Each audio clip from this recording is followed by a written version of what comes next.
video sebelumnya dikatakan bahwa Edo dan Ria yang tidak bisa menahan hasrat tiba-tiba saja ditarik ke dalam air.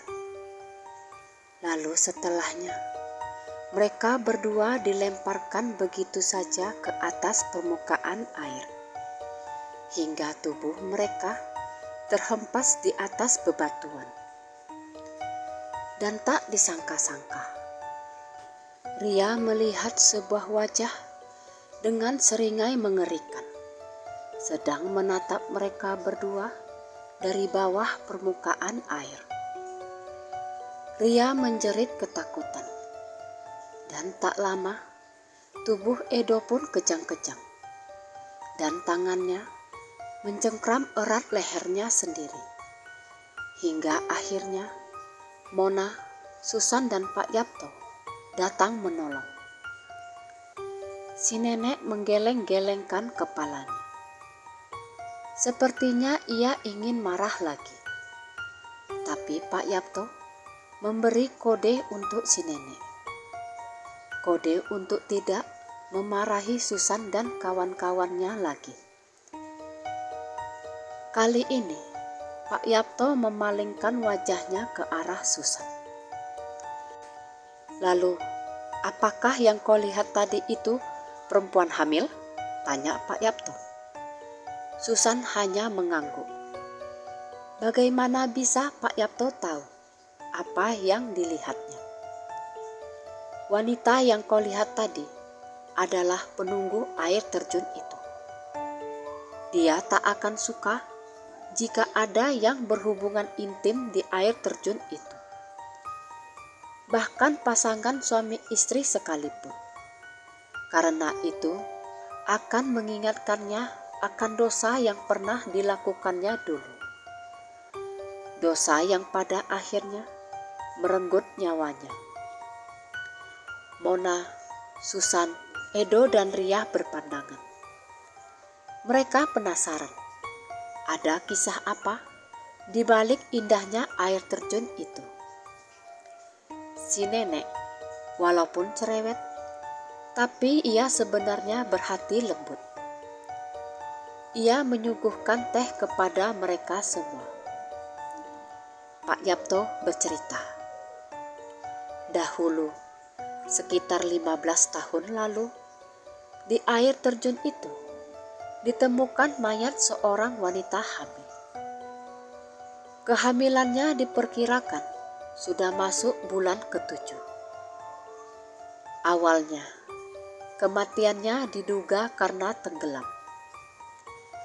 Tetapi, ketika diperiksa pihak kepolisian, ternyata kematiannya bukan karena tenggelam, karena tidak ditemukannya kandungan air di dalam paru-parunya. Gejala umum yang biasanya ditemukan pada korban tenggelam. Tetapi ada bekas cekikan tangan di sekeliling lehernya. Diduga wanita itu adalah korban pembunuhan. Setelah kehilangan nyawa, tubuh wanita itu dibiarkan hanyut, biar orang-orang menyangka jika si wanita telah tak sengaja tenggelam. Pencarian pun dilakukan, dan ternyata pelakunya adalah kekasih korban sendiri yang tak ingin bertanggung jawab atas kehamilan itu. Dikarenakan ia sendiri sebenarnya sudah memiliki istri dan anak. Dan beginilah pengakuan yang keluar dari mulut si pelaku. Si pelaku bernama Jarko. Ia berkenalan dengan wanita bernama Della. Perkenalan mereka terjadi ketika Jarko yang bekerja sebagai buruh bangunan mendapat proyek pembangunan sebuah kantor. Sedangkan Della berjualan di sekitaran proyek tersebut. Jarko ketika jam istirahat selalu makan di warung tempat Della bekerja. Setiap hari bertemu, membuat Jarko jatuh hati pada Della yang berwajah manis itu. Dan akhirnya, Jarko pun mengungkapkan perasaannya pada Della. Dan tak disangka-sangka, ternyata Della memiliki perasaan yang sama. Ia pun menyukai Jarko dan menerima pernyataan cinta dari Jarko. Mulailah mereka berpacaran. Hubungan yang bergelora itu berjalan hampir 2 tahun lamanya. Bahkan tak jarang mereka melakukan hubungan layaknya suami istri. Namun, kisah cinta ini dibangun di atas pondasi kebohongan yang rapuh. Selama menjalin hubungan, Della sama sekali tidak mengetahui bahwa kekasih yang sangat dicintainya sesungguhnya adalah pria milik wanita lain. Kepada Della, Jarko mengaku sebagai pria lajang yang belum pernah menikah. Bahkan, ia mengaku walaupun ia seorang buruh bangunan, tetapi ia memiliki banyak tanah warisan di kampung. Seiring berjalannya waktu, Della mulai merasa ada yang aneh dengan tubuhnya. Ia sering pusing, mual, dan cepat merasa lelah. Dan ketika ia memeriksakan kondisinya ke sebuah klinik, ia mendapati fakta jika ia sedang berbadan 2. Della panik karena ia dan Jarko belum menikah. Apa kata orang-orang nanti? Tetapi di sisi lain, ia merasa bahagia bisa mengandung buah cintanya bersama Jarko. Karena sudah mengandung anak Jarko, Della pun menanti sebuah kepastian akan hubungan mereka. Della menginginkan Jarko mengajaknya ke hubungan yang lebih serius, yaitu ikatan pernikahan. Ia ingin Jarko bertanggung jawab atas janin yang ada di perutnya. Jarko pun mengiyakan keinginan Della. Tetapi sepertinya Jarko tidak serius. Tidak terlihat ia mempersiapkan pernikahan untuk mereka berdua. Della pun selalu mempertanyakan kapan kiranya mereka akan menikah. Akan tetapi, setiap kali Della bertanya, Jarko selalu berhasil mengelak dengan serangkaian dalih dan janji manis untuk menundanya. Lama-lama, perut Della semakin membesar. Tak ingin mendapat malu, Della pun memutuskan berhenti kerja di warung dan mengontrak sebuah rumah kecil. Dan Jarko pun ikut tinggal di sana. Hingga pada suatu hari, takdir berkata lain. Rahasia besar yang selama ini dipendam rapat-rapat oleh Jarko akhirnya terungkap juga. Entah bagaimana ceritanya, dan entah siapa pula yang memberitahu padanya. Tiba-tiba Della mengetahui kenyataan bahwa kekasihnya itu ternyata sudah memiliki anak dan istri. Setelah mengetahui fakta itu, alih-alih memutuskan hubungannya dengan Jarko, Della malah meminta Jarko untuk segera menceraikan istrinya dan menikah dengan dirinya. Tetapi Jarko lagi-lagi membuat alasan yang lama-lama semakin ngawur. Sedangkan perut Della sendiri semakin membesar.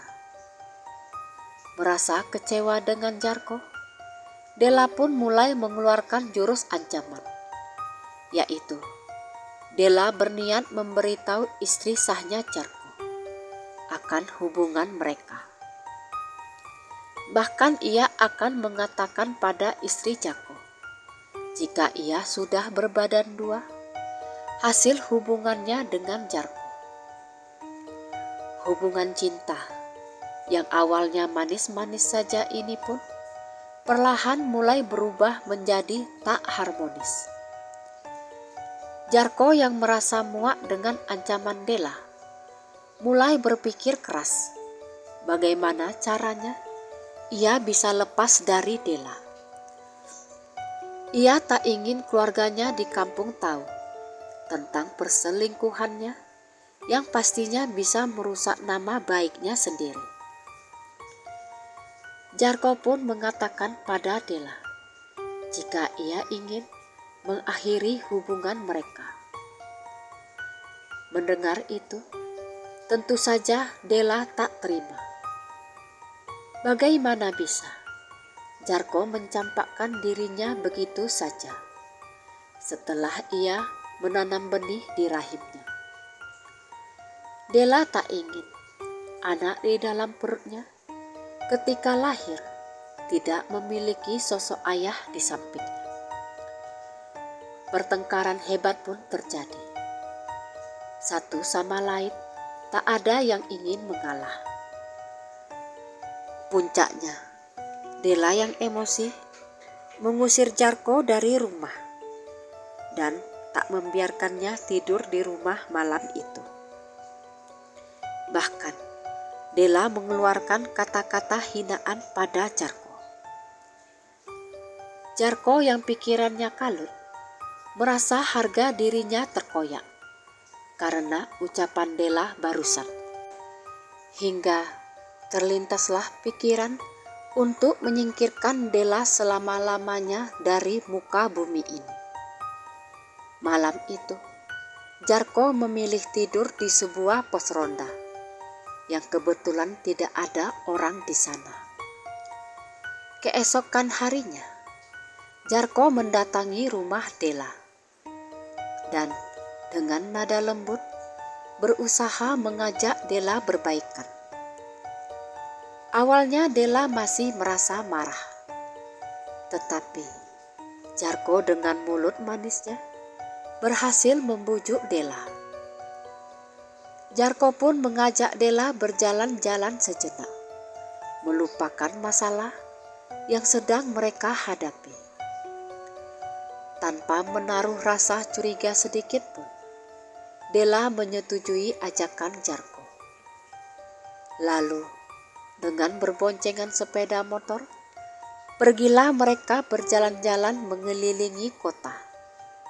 Dan pada akhirnya, Jarko pun membawa Della ke air terjun. Sesampainya di air terjun yang sepi, mereka pun bermain air sambil bersenda gurau. Tak lama, Jarko menanggalkan pakaiannya, lalu mengajak Della mandi bersama. Della dengan perut besarnya mengiyakan ajakan Jarko. Ia juga menanggalkan separuh pakaiannya. Di tengah suasana yang tenang dan sepi itu, mereka sempat larut dalam momen keintiman sesaat. Jarko dengan suara lembut menawarkan diri untuk menggosok punggung Della. Lagi-lagi, Della tidak menolak. Tanpa menyadari, itu adalah sebuah trik untuk mengakhiri hidupnya.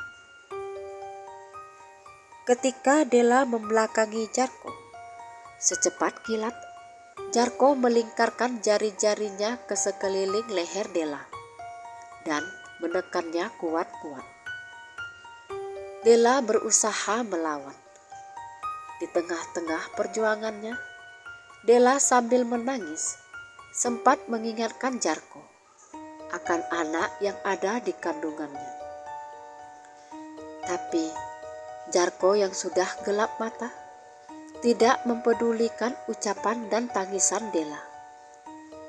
Tekanan yang begitu kuat di lehernya akhirnya membuat nyawa Della pergi untuk selamanya. Tanpa jeda dan tanpa belas kasihan, Jarko mendorong tubuh Della yang lemah ke bawah aliran air terjun. Di tengah derasnya air terjun itu, Della dan segala harapannya tenggelam di telan derasnya air terjun. Della dan bayinya yang malang akhirnya menjadi korban kekejaman seorang pria yang tak bertanggung jawab. Setelahnya, Jarko pun bergegas pergi dari sana. Ia kembali pulang ke rumah Della, mengambil semua barang-barangnya, dan melarikan diri dari sana. Hingga akhirnya, ia pun berhasil diciduk pihak kepolisian atas perbuatannya yang telah menghilangkan 2 nyawa sekaligus. Dan karena ada unsur kesengajaan, Jarko pun divonis penjara seumur hidup. Menurut Pak Yapto, Jarko masih menjalani hukumannya di penjara. Sedangkan air terjun itu, setelah kejadian ditemukannya jasad Della, berubah menjadi angker. Beberapa pengunjung mengatakan melihat penampakan seorang wanita dengan perut besar. Terkadang ia duduk di batu besar. Terkadang pula ia berdiri di antara pepohonan. Penampakan itu diyakini sebagai arwahnya Della. Sebenarnya arwah Della tidak jahat. Ia hanya akan marah ketika ada pengunjung yang melakukan hubungan badan di kawasan itu. Larangan itu tidak terbatas pada pasangan kekasih saja. Bahkan pasangan suami istri pun tidak dibenarkan melakukannya di sana. Kemarahan Della karena teringat akan dosa-dosa yang dibuatnya semasa hidup, sehingga ia tak ingin orang lain melakukan hal yang sama seperti dirinya. Walaupun kawasan air terjun itu menjadi angker, tetapi tetap saja ada pengunjungnya. Walaupun tidak seramai sebelum tragedi itu terjadi. Susan dan teman-temannya hanya bisa terdiam mendengar cerita Pak Yapto.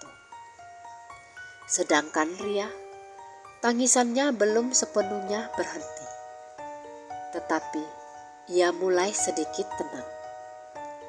Tapi Ria tak berani mengangkat kepalanya untuk menatap mata semua orang yang ada di sana. Ia tertunduk karena benar-benar malu dengan tindakan yang dilakukannya bersama Edo. Susan dan kawan-kawannya pun pamit pada nenek dan Pak Yapto. Sebelum pergi, Edo sempat mengucapkan permintaan maaf kepada Pak Yapto dan si nenek. Tapi Pak Yapto dengan bijak mengatakan, akan lebih baik jika Edo dan Ria minta ampun kepada Yang Maha Kuasa, dan berjanjilah tidak akan melakukan hal itu lagi di kemudian hari. Apalagi mereka belum sah sebagai suami istri. Edo dan Ria hanya mengangguk pelan. Lalu mereka berdua mengikuti langkah kaki Susan dan Momi yang sudah berjalan duluan. Di dalam mobil, mereka tidak banyak bicara. Tetapi Edo sambil menggenggam tangan Ria, ia berkata, "Maafin aku ya, gara-gara aku, kita harus mengalami hal ini." Ria menatap mata kekasihnya itu. Lalu ia menggelengkan kepalanya. "Aku juga salah, Do. kita berdua sama-sama salah dalam hal ini. Tidak seharusnya kita kebablasan. Suara Ria bergetar saat mengatakannya. Air mata kembali menggenang di pipinya. Terlihat jelas raut wajah penyesalan di wajah keduanya. Sedangkan Mona dan Susan hanya bisa tersenyum bahagia melihat kedua temannya ini mau mengakui kesalahan yang sudah mereka buat. Tak usah khawatir, ini akan menjadi rahasia kita berempat. Yang penting mulai sekarang, apapun ceritanya, kita harus lebih menjaga sikap dan tutur kata ketika kita berkunjung ke suatu tempat, kata Mona yang dijawab dengan anggukan kepala oleh teman-temannya. Mobil pun melaju dengan kecepatan sedang, meninggalkan kawasan air terjun yang indah, namun memiliki cerita kelam di masa lalu. Cerita kelam yang mungkin sulit dilupakan.